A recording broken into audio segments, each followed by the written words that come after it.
Hey guys, this is Behavior Strategies for Class. This is where we are empowering educators with effective behavior management strategies that work. And I'm talking to Andrew Smith today, a behavior tutor who has school counseling background, who's been working in education for 20 years. His expertise, priceless, so you won't want to miss this episode. Welcome to Behavior Strategies for Class. I am Diane Bachman, your behavior paraprofessional with over 15 years of experience working in special education. And I'm so glad you're here because I'll be teaching you about social emotional learning, behavior strategies, trauma-informed care, and more. So if you are tired of being frustrated and not knowing what to do with your students who have challenging and disruptive behavior, you're in the right place. Now, if you're ready to become more equipped to help your students learn and grow, let's listen in to today's episode. Real quick, before we get started, hit that subscribe button, share this podcast or this episode with other educators you know so that we can continue to learn from each other. Hey guys, welcome back. Behavior Strategies for Class. This is our monthly chat with Andrew Smith, behavior tutor extraordinaire. Welcome back, Andrew. Howdy. And today we're going to talk about those students who love to argue and what are some strategies you can do to work and deal with your students, especially coming to the end of the year. Kids, of course, don't want to do anything and they want to continue to argue that they don't want to do anything. So, Andrew, how can teachers deal with these students and still finish teaching and making it through to the end of the year? Good question, because sometimes it feels like you can't even make it to the end of your sentence, let Right. alone the well, we've got 3 weeks or so, but the waning few weeks of the year. Um, Exactly. I was trying to think of are we in a crisis? Are we not in a crisis? Kind of what's our general approach versus the specialized approach when we hit that crisis, and then we've got to kind of go through some of the parts where the brain's activated in different ways because that kind of alters some of the way we use our speech because as we know, the kids who love to argue are going to look for any window which way to go in. Yes. Um, and sometimes they're not looking for any window. They're just stuck where they're at when they're like in crisis. And no matter what kind of mousse you bring, it'll never be the chocolate mousse that they want, or something like that. Not that that's Right. been something that's happened to me before or anything. Yeah. Like it's the same moves. That was an old argument from a different kid in a couple of districts ago. So, um, one of the biggest parts I always like to think of is when we're in let's say we're in the crisis model or a crisis mode, and we start getting activated, is keeping it very simple of don't engage in the argument. And that Right. can go across to the when not in crisis, right? If you don't engage in the argument, then there's don't feed it. There's very little for it to grow off of. And sometimes that's really easy to say, and that is so hard to do because the Yes. kids that like to argue the most will almost always have like the greatest like little lines to like sneak in, that they get really creative with a lot of things in that. Then you're like, So no, true. wait, I'm not supposed to. So just remember that if you find that you do end up answering, it's not the end of the world. That don't be afraid to throw in to try your strategies again. So one is to not engage, or you engage in a very small way of thank you. Now let's move back to where we are. So you acknowledge it Right. a little. Um, and this helps. I see this a little bit more with the younger kiddos of thank you for that. And it's some left field thing, or they're trying to find some sort of way to get you off topic because what you're working on is hard. Like, okay, thank you. Let's go back to math. Right. So quick, very short. It acknowledged that they did something. that they told you something and then you're just going right back to the expectation, kind of keeping that expectation, that consistency that you've talked about so much, Diane. Um, Another one is that maybe they do have a valid point, but maybe that's not Mhm. the time. And say, Right. oh, you're right. I'd love to hear you out. Not while I'm in front of everybody else. Let's find a time and you can tell me all about it. So it kind of gives that validation and that acknowledgement, kind of Yeah. shuts it down because you're not, well, it shuts it down in a way that you're not continuing it in front of everybody, but you're also letting them know that they can continue and have that control and that voice and choice at a Right. different date. So it kind of prolongs it a little bit, but it also feeds that maybe I have a valid thing. So it kind of feeds that part of the soul that they're looking for. Um, but also, there are some different parts when you're in a crisis that, just to go back to when we're in that crisis model, if we're starting to develop or escalate, some of those are not just information seeking questions, which are you can answer pretty readily, but some are challenging questions then, right? Are they trying to get a valid thing like, how long do I have to wait here before I can go to recess? Well, a 5 minute timer is almost up, Johnny. So as soon Right. as that goes, then we'll go back. Versus, why are you hanging out with me? Like, oh, because I was the one with the walkie today, right? But really, it's challenging your authority of like, why do I have to listen to you? Why are you the Yep. one here? Right? Bring back the other gal. She's nicer. I get Yeah. that a few times every once in a while.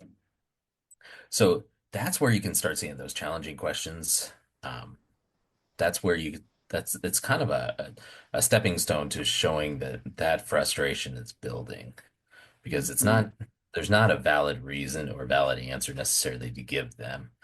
And then just trying to engage with that keeps the cycle of frustration growing, as well as keeping that oppositional end of things that grows from there. So um, there's also just plain planned ignore, right? So if you start seeing that, you can give a logical answer because I have kids who are on the spectrum and also with anxiety kids where they will ask the same question 3 times because it's either a comfort or they're Mhm. wanting for sometimes they're shopping for a different answer. So you can give an Right. answer and say, well, I already answered that and move on. And that's, like I said, that's another way of engaging and then going, steering back to that direction. Yes, So I totally agree. Sorry, go ahead. no, no. So those are a few that can kind of work uh, in crisis, and they kind of have a place out of crisis too. Being able to answer a logical question with a logical answer. Are they still rational? Um, Being able to give a short acknowledgement and then steer back and redirect back, or giving a short acknowledgement and then finding a different time to do that. Uh, Lunchtime, I always suggest lunchtime because nobody wants to, if it's really something that you don't want to talk about, nobody wants to talk about things at lunch. They want to go out and play or eat Yeah. their chicken nuggets, right? But it also gives them that chance. So those are a few different ones that can happen, or there's a few different strategies to help with that. Yes, like I said, I totally agree. Just acknowledging them sometimes really will let them know, okay, you've seen me, you've heard me. And sometimes it's a nonverbal, like I've seen like, okay, no, we're not talking now, or you point to maybe if there's a visual on the desk, or like their fidget, like use that right now, or whatever it is. Sometimes you can just give a nonverbal too. I have seen work as well. But this reminds me of a student that I worked with today who was not wanting to work and, looking at everything else around the room and found something else.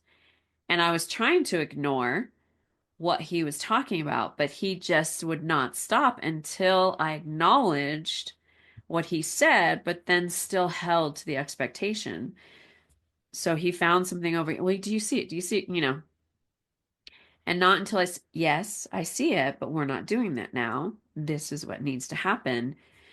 Then he didn't continue on that um or down that way. Like, we need to focus on this. So it acknowledged him and then still held the expectation. So definitely, I think acknowledging definitely works. And like you said, if now is not a time to have that discussion, then yes, definitely table that.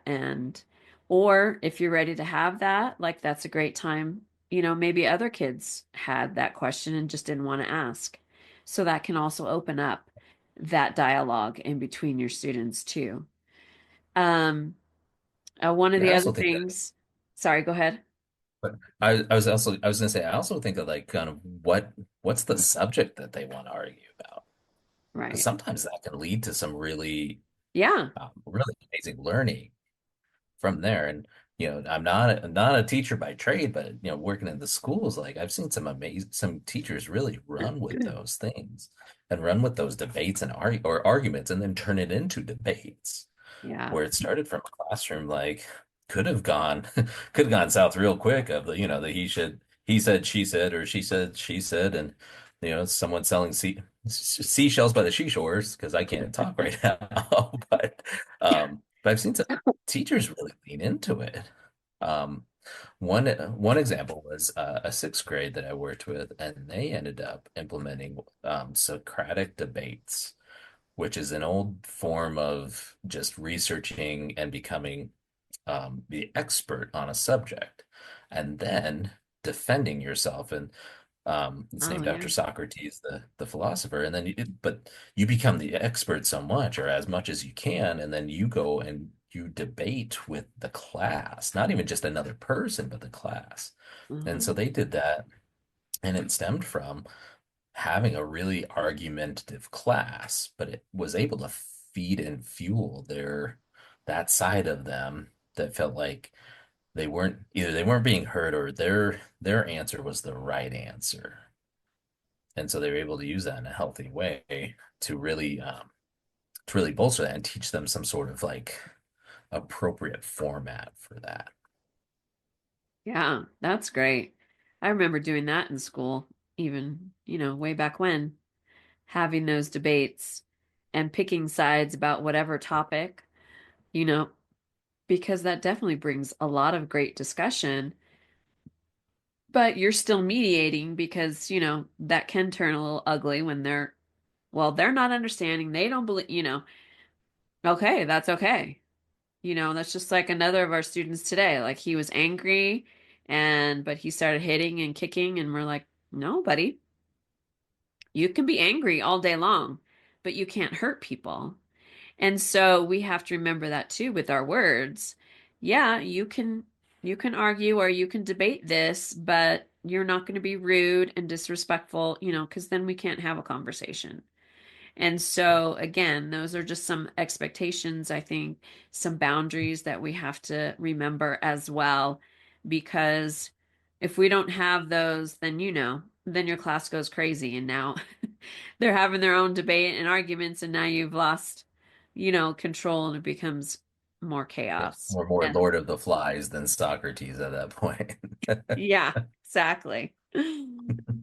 So, I think one of the other things too is not to take it personally. So if you're in the middle of a lesson and they're arguing about whatever it was you just said, like you don't take it personally. Um, I see Absolutely. sometimes teachers do, and I know that's easy to do. You really have to grow thick skin, being especially in an elementary school because they don't really hold back. They just let you know how it is. And No, they then, don't. Kindergartners sometimes are the most honest, and that's sometimes not the most fun. yeah, exactly. Yeah. And that just kind of brings that up that when it does change a little bit when they get older. So when you're dealing with older kids, the adolescents and the teenagers, it's going to come about in a little bit different way, right? And sometimes there is that needling to challenge your authority, and sometimes there's just that genuine information or just the curiosity that can come from it, and they just don't know the right way. Um, so then you gotta find that time to be able to give some active listening. And that's also another one that kind of lays on both Yeah. ends. Are you in crisis, or are you in just an information seeking phase or something like that, or a Right. disagreement phase, right? Um, of just that active listening, that empathy of you feel this way or you feel strongly this way that this should be that and another thing. Okay, well, I'm gonna have to disagree with you on that because I see where you're coming from, but I'm disagreeing because of these factors. And that can be very valuable with the adolescents and the teenage years because it gives them that chance to have some active voice for that. But then you're modeling and demonstrating how to have constructive conversations and keeping those boundaries of like, well, I'm not going to yell at you, but if you're just going to yell at me, your point's going to get lost because all I'm thinking about is how Right. you're red in the face and you're just yelling, right? And whatever you called me. Right. You're going to lose the substance of it if you start calling people names, and that's all they're going to remember is because Right. you didn't have anything beyond that, and then people are going to remember more how you feel and less about what your actual message was. So sometimes that can happen. And approaching it that way and that one-on-one, I always suggested one-on-one just because of the relationship building, but that can be pretty powerful to then curtail some of the future arguments. Yeah, I mean, these are huge social skills for sure. And, Absolutely. teaching them in elementary school definitely will help to carry them on, through middle school and high school and to have a healthy conversation. Um, I mean, those are huge social skills. And like you said, role model that. You can even, like you said, do a debate or just role model what it looks like to disagree. And it's okay. But to constantly be arguing and questioning my authority, then that may need to be a different conversation outside of, teaching or outside of that lesson, maybe a transition time or another time that you can talk to that student. Other times I've seen teachers will direct those students like to a quiet corner or a calm Yeah. corner and be like, you need to just go sit over there for a minute and then, Yeah. be able to connect with them later. But like if they are just constant, and they're not listening, not, giving into any of your direction or your validation, then it's like, okay, buddy, like you need to take a minute. Are you just sitting there and are you spinning? And are the questions just kind of reflective of like that internal tornado that is just riling you up where no answer is going to help? Just Right, more questions are going to keep coming. So right. they can really be valuable to help ease anxiety and stress for sure, to have those regulation breaks happen. Yeah, I mean, and it can go back again to, students' family life and not being heard at home at all and wanting so badly to have somebody acknowledge them and listen. But again, it goes back to teaching like let's get the right way to have this, to do this discussion. I want to be respectful to you and the way I'm talking to you, and so, I would expect you to do the same. And then another fun one is, oh, remaining calm because we Yeah. know we want to get in that debate. We want to argue back. We want to let them know we are in charge. But of course, that is not always helpful. What do you think, Well, Andrew? somebody's got to be in charge, right? I don't know if it's me sometimes. Right. I don't know if it's the kids sometimes too, but yeah, that's hard to do. It really is, and especially Yeah. for things, and it gets under my skin sometimes. Like there's been some classes or some kids who I've loved working with and teaching where it was just some days were just like, dude. Yeah. Whew, I need you to stop because I'm gonna take my minute, right? Yeah. And so Yeah.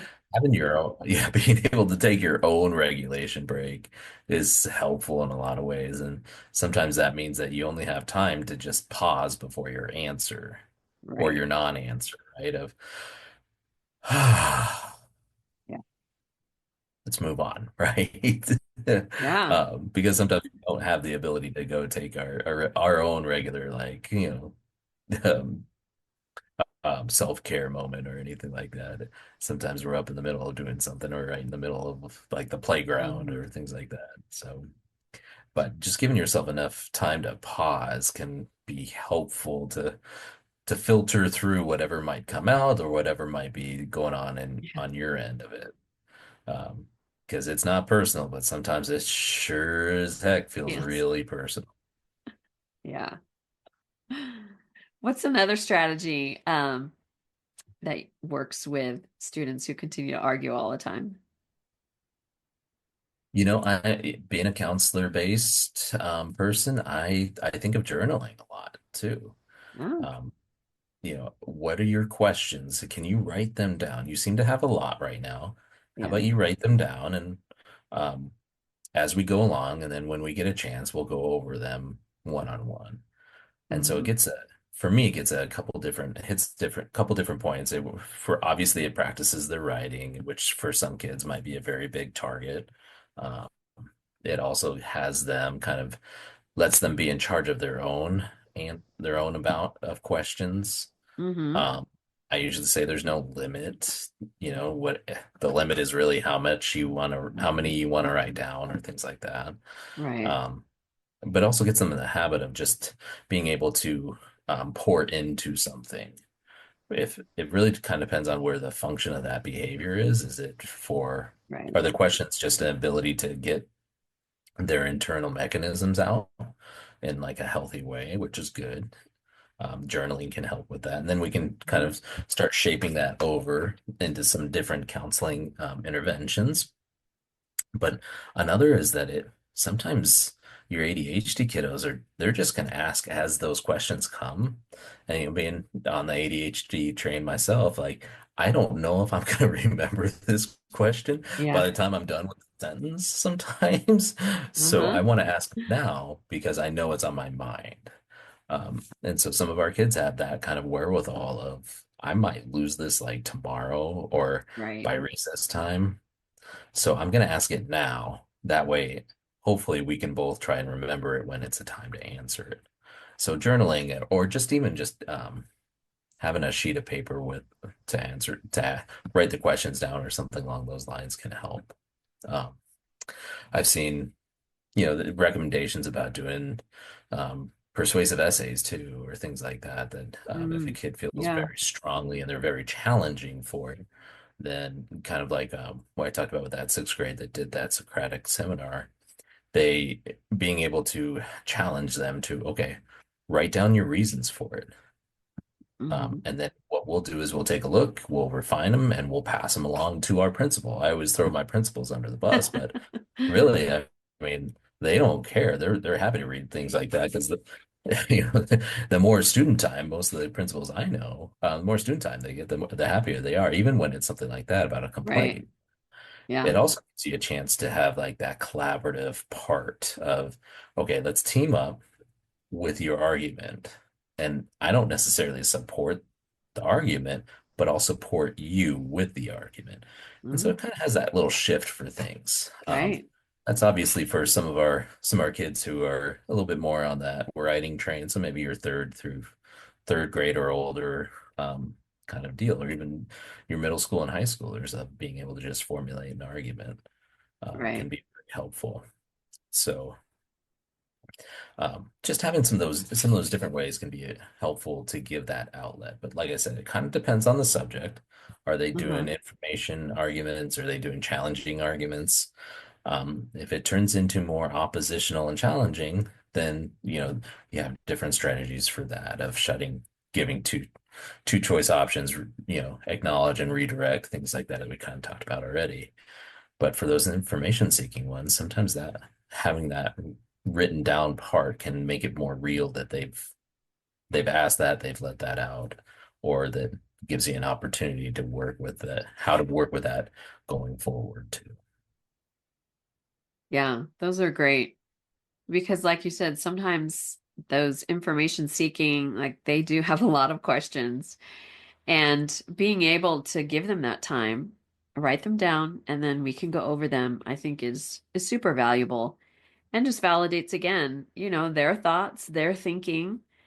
And, that's what we want them to be. We want them to be learners. We want them to question, in the appropriate way, of course, but just validates them as a person, as they're growing and they're learning. And because obviously we ask questions all the time. I know I do. I'll always be like, why? Why do we have to do that way? I got nothing but questions sometimes. But honestly, I mean, if we think about schools and kind of the original thoughts along them, like critical thinking it used to be a huge component, and we've gotten away from it a little bit and come back to it and gone away. But if a kid's legitimately like thinking some of those things through, that shows that they're actually in a lot of ways farther along on some of the ways that are harder to show on like map testing or with CSAs and things like that.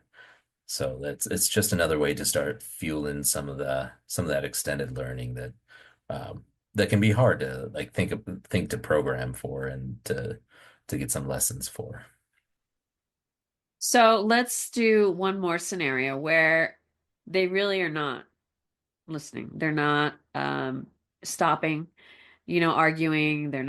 They refuse to go to the calm corner. They're just yelling at you the whole time. They're not listening to what you have to say.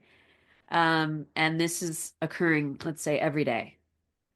So what can they do to help that student? Well, that can get tough for sure. Yeah, That's what really tests the patience. yeah. Um, in my role, I would start looking at what time of day is that? Is there a certain subject? Is there a Uh, certain person?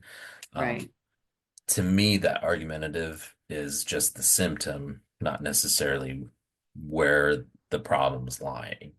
And that can be with mental health. That can be with a learning disorder of some sort. Like Mm-hmm. argumentative can be a red herring. My son's been watching Clue, so it's a red herring, right? It's a way that they're choosing to deal with it, but it's really symptomatic of just some other thing that's bothering them as a deflective Right. mechanism of some sort, right? So it can be also an outward sign of feeling of loss of control too. Mm, So are they feeling yeah. insecure about something? So what's the home life been like lately? What's the food been like and the sleep been like? Do they have their meds? So kind of sussing through like some basic Yeah. needs first. I've had a kiddo who's been doing amazing and is just getting the basic need of sleep. Like some of his medications had to be changed and he had to have some extra time to sleep.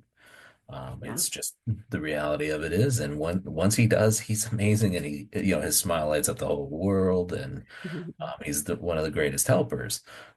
But if the sleep is disruptive, he's very sensitive to that. So, Yeah. what are the basic needs that might be met? And is there is he doing a specific thing? Is there a specific script? So if my ASD kiddos are feeling wonky, their symbolic language Mhm. tends to come out in scripts. So is it a script that they're performing over and over? Now that can tell you that they're either seeking comfort or that they can't, for whatever reason, complete that script. And that's more of a symptomatic of like OCD tendencies of like, I need to complete this before I can move on because the very Yeah. rule and regimented section of myself doesn't feel like it's been completed for me to move on to the next step of my day. Yeah. And so there's just a few different scenarios that I would go through, some different criteria depending on who the kiddo is, and what's kind of going on with some of the contextual parts of it.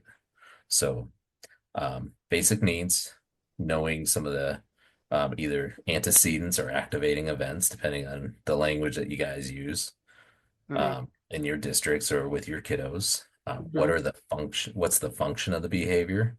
Are they looking Right. for attention seeking? Like they want connection, and the only communication style that that family knows is just yelling, Yeah. Right. which is true for some of our families. Yep. Um, are they truly just deflecting, avoiding escaping before going to the next thing? Or are they trying to self-soothe? in a variety of different ways, right? So I'd kind of run through some of those basic parts, and Right. as well as teachers and everybody else, paras, counselors, as well as you get to know these students, the basic needs parts can go through pretty quick. That can be a pretty quick thing. Like, well, it's after lunch, so I know he ate. I know he had his booster, right after lunch because that's we just got back from that. So that rules out some of those things already. Right. It was a pretty easy day, but you know what? Mom at drop off said, on his chart, I'm looking at his chart, mom said that he's tired. Let's get a nap or let's do a Right. quiet. Hmm. So there's just some different ways you can kind of funnel through that and filter through that information to be able to kind of get more contextual and more strategy based of this argumentative part might be symptomatic of a different thing. And it's just Right. how he's choosing to come out with it or she. Right. Yeah, because sometimes there's just so many factors that, filter into students' behaviors, which, why you're here, why we're all talking about the behaviors and how they're affecting those around them, and, what can we do to help? So those are great things to think about and consider when you have a student who's just not getting it, just not listening, there usually always is something else going on. And whether or not, obviously, you get like to the very root of what exactly is going on in the house, like you probably will never know that or find that out. But like you said, going back to basic needs, um, those are always crucial, and those are always questions we ask our students. Like, did you eat even last night? Did you eat this morning?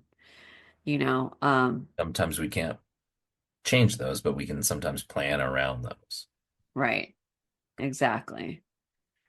And not saying, of course, that, this is their excuse per se, but understanding the whole child.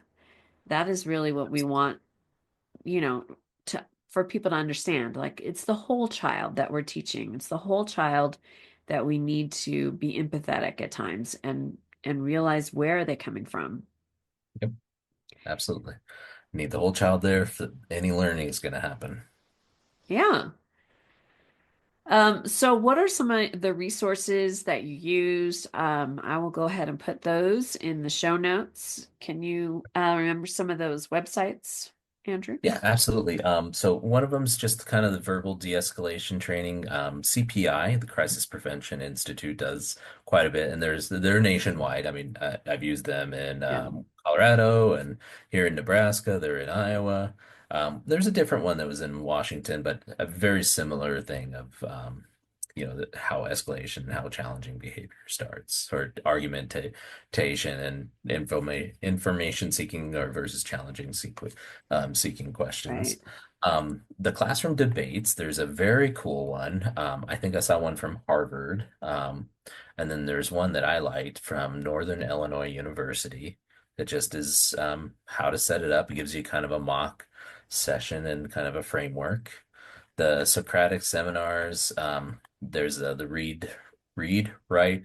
think.org, and they've got a good basis, just very, very quick on Socratic seminars, but it gets you kind of working through that, and they have some links for developing it further.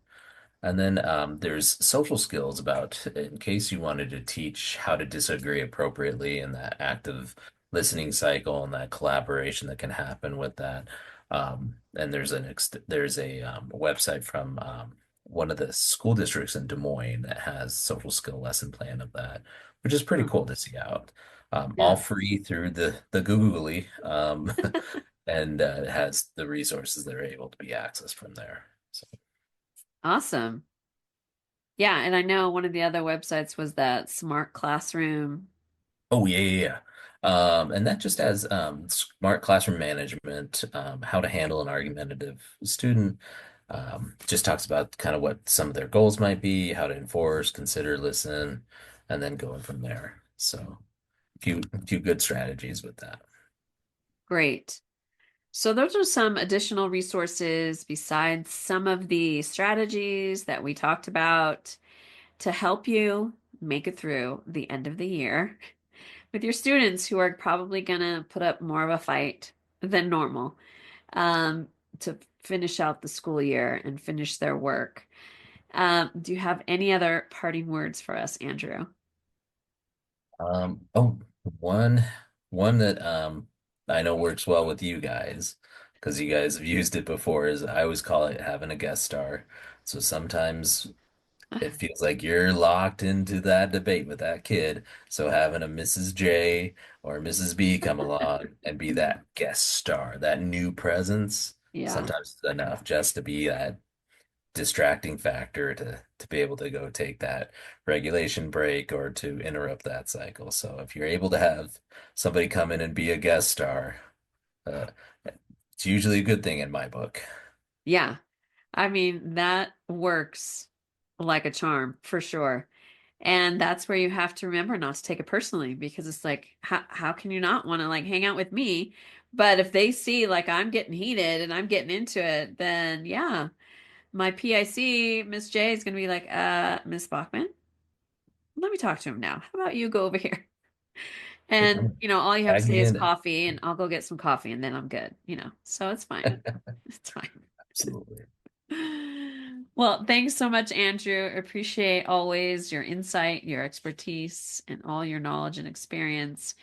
And guys, what strategy are you going to use this week with your student who continues to argue with you? Check them out because they are evidence-based because we've all used them and we know they work. But finding the right one for the right student, you got this. So thanks again, Andrew, and we will So see you much. guys next week. Thanks so much for listening. I truly appreciate your support. And if I have encouraged you, motivated you to continue to learn, to support your students, even better, to help them strive in your classroom, please leave a review, hit that subscribe button so that others can see they can learn and grow here as well. Thank you.